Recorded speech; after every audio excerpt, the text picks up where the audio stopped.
My name is Maria Barwig, and I recently competed against a transgender athlete in strongman, where I'm the newest women's open heavyweight pro in Strongman Corp Canada circuit. As a former collegiate athlete and a single mother to a 9-year-old girl and 7-year-old boy, as well as a survivor of domestic abuse, today I am advocating for my daughter to have the same opportunity that I had in sports, and to give other women the courage to stand up for themselves against mistreatment. After facing a male athlete last season, I felt helpless. I reached out to April Hutchinson, who advocates for keeping female sports female in strength competitions. She led me to Icons, a network of athletes, their families, and supporters, championing women's voices in the fight for justice in women's sports. It took support from many for me to speak up on social media, but it led Strongman Corp Canada to change their policy to protect the female category and create a separate open category. Eligibility criteria ensures separate competition for women and girls, allows us to be included in sports and on podiums. Strongman Corp Canada is the first to ensure fair competition for women in Canadian sports. I applaud them and encourage women to speak up for fairness in their own sport. Every voice makes a difference. Let's protect the next generation. Hi guys, welcome back to the channel. So we have some developments in women's sports, in weightlifting and powerlifting. They're basically allowing more transgender athletes to infiltrate a sport that is determined by strength. The success you have in this sport is determined by strength. And obviously we know that men are physically stronger than women. They've got greater muscle mass, bone density. They can lift more naturally than women can typically. And for some reason, these sporting bodies don't think that's an issue when it comes to identity, when it comes to their version of inclusion. As long as we're being inclusive, we're gonna let people with male bodies who went through male puberty compete against women. It's ridiculous. So this is a return character in all of my monitoring of what's going on. Audrey Yun, the very person who threatened to piss next to the females, the very person who sent threatening messages to April Hutchinson because she dared to speak out to say that it is wrong for men to compete in women's sports, even if they do identify as women. She dared to speak out and say that we need to keep women's sports fair. She got suspended for it. So this person was in another federation, competing under a different division, I believe. But now, this person has moved over to the CPU, the same federation that suspended April Hutchinson for 2 years. It was reduced to 1 year, but this is the federation that said that women, female athletes, are not allowed to use the term biological male, are not allowed to use the term, trans-identified male or anything like that, because we don't want to hurt their feelings. This is the same federation who gave no thought for somebody who uses powerlifting as part of their addiction recovery. It was in 2019 that I lost my will, my fight, my strength to live, basically. I thought there was no end or no cure or help for my addiction. I ended up attempting to take my own life, and I ended up in the ICU unit on a breathing tube.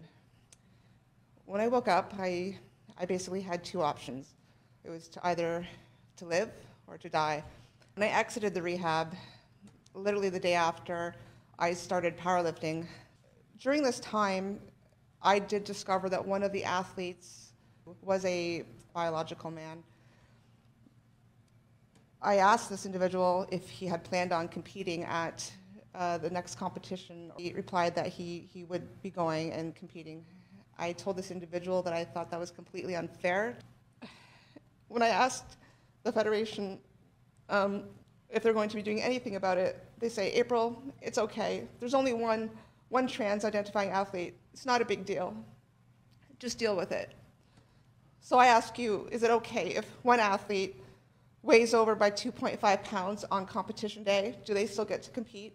Is it okay if one athlete tests positive for banned substances? One violation is too many. The discrimination against women needs to stop today. My name is April Hutchinson. a woman who came straight out of rehab and started powerlifting to help her in her sobriety. They gave no thought for how it was going to affect her in suspending her just for speaking the truth, just for voicing her opinion and saying that she doesn't like competing against men. She doesn't think women should be put in a position where they have to do that. Just for highlighting the fact that the records over in Canada are held by men. In Alberta, I believe it is. They're held by men. So women are coming out and saying, this is ridiculous. This is making a mockery out of women's sports. And bear in mind, this same federation used to have no restrictions whatsoever. Any old man could walk off the street and compete in the women's category just by saying they identify as a woman. But now they've been forced to tighten up their restrictions. The women thought it was bad enough having to deal with one transgender athlete dominating, winning by like 500 pounds on certain overall lifts. Now they're going to have to deal with two transgender athletes, two male athletes. And this is what the CPU considers inclusive. This is their idea of inclusion, even though a lot of women are going to self-exclude. April herself has said on various, interviews that she's not going back competing under this federation. She's even considered competing for another country. At this point in time, I do not feel good representing Canada because of because of the government and what's happening, and I do not feel comfortable representing the Canadian Powerlifting Union. It'd be a disgrace to represent them, and I do not stand behind their values and their policies. So I actually just got told yesterday that there could be a possibility that I could lift for Ireland. Countries can take on guest lifters, and the president is a woman, and she's very pro-woman. So I might be going to represent Ireland. And that would be great. Shit. A lot of women are self-excluding themselves from competing, under certain sporting bodies that allow this. That is not inclusion. That is forcing women out of their own sport, and is absolutely egregious. Women's sports is for women, meaning adult human females. That's who women's sports is for. Anyone else needs to be in the correct category. For fairness, for safety, we know this. But for some reason, identity seems to trump everything. And this is having repercussions. Not only that, there's the locker room situation. So are the women going to have to deal with two male athletes in their locker rooms now? And these transgender athletes, they're trying to intimidate the women because they don't want them to speak out. They don't want them to object. They try to intimidate. They send threatening messages. And that's okay, apparently. Somehow we're treating the males as the vulnerable group when they're physically stronger, when they're more protected. So Audrey goes over to the CPU under that federation and ends up winning the first competition, the British Columbia Winter Open. So they're suspending female athletes and welcoming in more male athletes in the women's category. That sends a clear message of who is the priority. That's telling the women that they don't matter, that we're going to welcome more transgender athletes into your category to dominate. You will never win those records again, women. That's what the CPU are telling their female athletes. You will never win that record again. That record is never going to be held by a woman. And that's okay.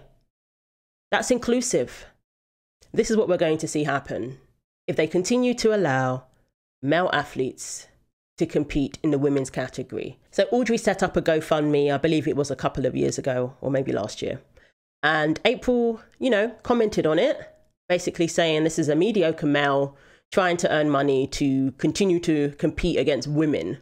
Another mediocre male in women's sports in Canada, Audrey Yun, who is with Strongman Corp Canada, has a GoFundMe set up so he can go and get and conquer the Strongman Nationals in Manitoba this October. Talk about lack of integrity and simply a brazen cheat. And Audrey responded, F you, bigoted, uneducated piece of, as you can see there. But I find it interesting how people are so offended by the words mediocre or the words male, but they're okay with somebody responding with profanity, talking about pissing next to the women. They're okay with that. They're okay with the word bigot. They'll call you a bigot all day. But when you respond with calling them a misogynist, they lose their minds. So yes, every record in female powerlifting in Alberta is held by a male athlete. Now, Audrey Silverberg, he did it to prove a point. He walked in and did the bench press, broke the women's record, smashed it. All the publications were saying that he broke the record in an unofficial capacity. No, it's official. You can see it there. He holds the record. And he made the point that any old man could walk in off the street and break that record, all because of identity. That's how it was. And it's only recently just changed to make it a bit more strict. They have to submit medical records and things like that. It's insane. You can't tell me that there's any sports left for women as long as this continues. How is it possible to claim that this is women's powerlifting or weightlifting when it's being dominated by male athletes?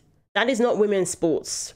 And especially when it comes to a sport that relies on strength, that takes a lot of dedication, training to develop that strength, especially for a woman.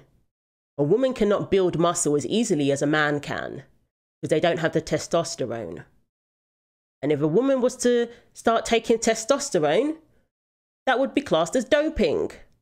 But a man can come along, identify as a woman, and use their naturally occurring higher testosterone levels to smash female records, to smash female competitions. Like, come on. And obviously, we are more than just hormones. We are more than just hormones. So even if all these restrictions are in place, it has to be under this level of nanomoles or whatever. Even with that, they still have the body of a man. Their muscle mass is greater, their height, their bone density. In terms of muscle mass, pretty important when it comes to powerlifting. Bone density as well is important when it comes to powerlifting. Size of your hands. I would think that also helps. You can't change all of that. So hormones alone, that doesn't mean anything. All that means is that the person is reducing their performance against other men, but they still have an advantage over females. So there was a national weightlifting competition in Nevada, and that was won by a male transgender athlete, winning in the women's category. So Vicky Piper, 57, took first place among women earlier this month at a Masters National Championships in Reno, Nevada. Piper lifted 123 pounds in the snatch and 156 pounds in the clean and jerk for a combined 279 pounds, which bested the competition by 37 pounds. And on Instagram, Vicky wrote, "First national weightlifting meet for me. Hashtag trans women are women." Well, if you say so. Interesting. At the age of 57, Vicky wins a national competition for the first time. I wonder why. These policies attract mediocre male athletes. April wasn't lying.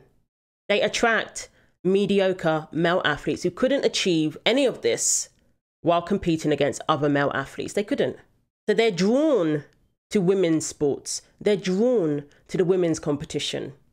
I'll be curious to see how Anne takes to having Audrey in the competitions now. How is that going to go down? Because I don't think Anne was too pleased with Audrey Silverberg just swooping in and taking the record. So it'll be interesting. It is my opinion that they don't want to compete against other males, even other males who identify as women. They don't want to. They want to compete against females because, for the most part, they are well aware that they have an unfair advantage over women. They know this because they weren't achieving records in the men's category. A lot of them are coming out of the woodwork now. We're going to see more and more of this. When are they going to finally admit that this is excluding women? You're giving men who identify as women preferential treatment and giving no thought to the repercussions that the women have to deal with. And in fact, you're telling the women that they will be punished if they voice their opinion, if they object. What kind of system is this? What kind of world are we living in now? This is discrimination against women. It's saying if you don't like it, you can leave. Women don't even get their own spaces. Not only are they having their sports stolen from them, these female athletes don't even get privacy in their locker rooms. Paula Scallon, when she was giving a testimony about competing alongside Leah Thomas, because Leah was on her team, she said there were girls who went into the broom cupboard to change into their swimsuits with the mops, buckets and everything, just so they could have some privacy. Because obviously when you're changing into your swimsuit, everything is there on display. And nobody wants to be in that position where they're in the locker room with a 6'4" male athlete fully intact. Why is that okay to put women in that situation? Why is that okay? It's insane to tell women that they have to be okay with that. It's highly abusive, actually. Those girls didn't consent to that. And now what's happening is women aren't even being informed when they're competing against men. They don't even get pre-warned, nothing. There's no courtesy. And I know female athletes who found out after the fact that they were competing against a man. They found out afterwards. These federations are keeping it quiet as well. Why? Why not broadcast it, shout it from the rooftops of how inclusive you are? I noticed when it came to that weightlifting competition, I didn't see photos of Vicky on their main Instagram account. I looked, I wanted to find out more information. I didn't see anything about it on their Instagram. Before, they used to shout it from the rooftops and be, talk about how proud they are to be inclusive. But now, a lot of these sporting bodies are being pretty quiet about it. Kind of sneaky if you ask me. So USA Weightlifting responded to the backlash, and they basically just said, we're all about inclusion. USA Weightlifting believes strongly in building and supporting a diverse and inclusive weightlifting community. We invite and welcome everyone who wants to use the barbell, while also seeing to maintain competitive equity. How is it competitive equity to have a male athlete come into a women's competition for something that is dependent on strength? How is that equity? I mean, that's why we have male and female categories in weightlifting to begin with. We will not engage with or tolerate hate speech. Hate has no place in our sport or organisation. Same old nonsense. And of course, when you say that this isn't fair, this is unfair to the women, you get accused of hate speech or perpetuating hate. Never mind that it's ruining the integrity and fairness and competitiveness of women's sports. And I've noticed with a lot of these competitions, there's always one transgender. There's not usually a bunch, unless it's a team sport perhaps, like in football. So it's just one, the lion surrounded by lionesses. So it will be very interesting to see when all of this opens up the floodgates for mediocre males who want to have their moment in the spotlight. Let's see how that goes. Let's see how inclusive that's going to be to women. And let's see whether it's going to have the same appeal when they have to compete against each other eventually. At least that might put an end to it. So let me know what you think. Thanks for watching. Like and subscribe.